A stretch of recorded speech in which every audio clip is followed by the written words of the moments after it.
Now he goes into the various brands of toxic leaders. I'll burn through these. Bully leaders, those who inflict emotional pain, deliver threats and ultimatums, hurl insults, and invalidate the opinions of others. Narcissistic leaders, those who are arrogant and self-congratulatory. This brand of toxic leader will often contrast his own abilities against a subordinate's shortcomings. Look at me, I can do this so easily. Why can't you? Insular leaders. This brand of leader forms cliques and goes to great lengths to ensure that his followers are shielded and enjoy special privileges. These are all different brands of toxic leaders. Hypocritical leaders. This is the one you talked about earlier. These leaders live by the mantra, do as I say, not as I do, and rarely practice what they preach. The hypocritical leader will hold his subordinates to a high standard, but won't apply that same standard to himself. As a leader, you should be applying a higher standard to yourself than your people, for sure.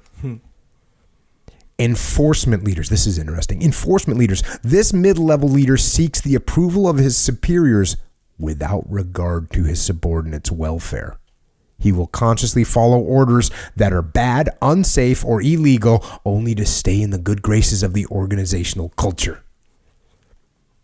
That's bad. Those guys, those are bad leaders. You see them in the military. They only lead. They only do what they're told to look good, but everyone hates them. Yeah. And it's interesting. Like you talk to someone that was above them in the chain of command, and they go, "Oh yeah, that guy's a great guy. Yeah, he's super." And you talk to someone that's below, "I hate that guy." Isn't that funny? That Schofield's definition. He said, "You cannot fail to inspire hatred." Hatred. Fail. Yeah. Sure thing. Treat people with disrespect. You know what that is? I think that is psychologically right. Human beings, we want to be free. We want to determine our path, right? Sure. When you take that away from someone and just crush it, they spite you for it and they hate you for it. Whereas if you can say, "Hey, look, you can do this. You can execute this mission how you want." Echo Charles. Yeah. You can do what you want. Here's the goal. You figure out a way. Yeah. As opposed to, here's how you're going to do everything. My way. My way. Yeah.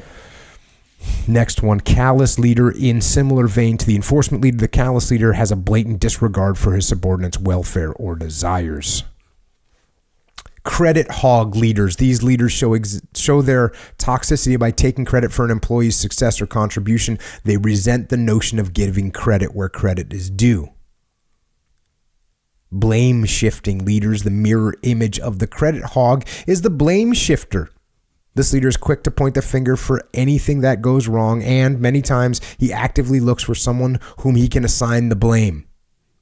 The blame shifter will often maliciously accuse someone of wrongdoing without evidence or probable cause.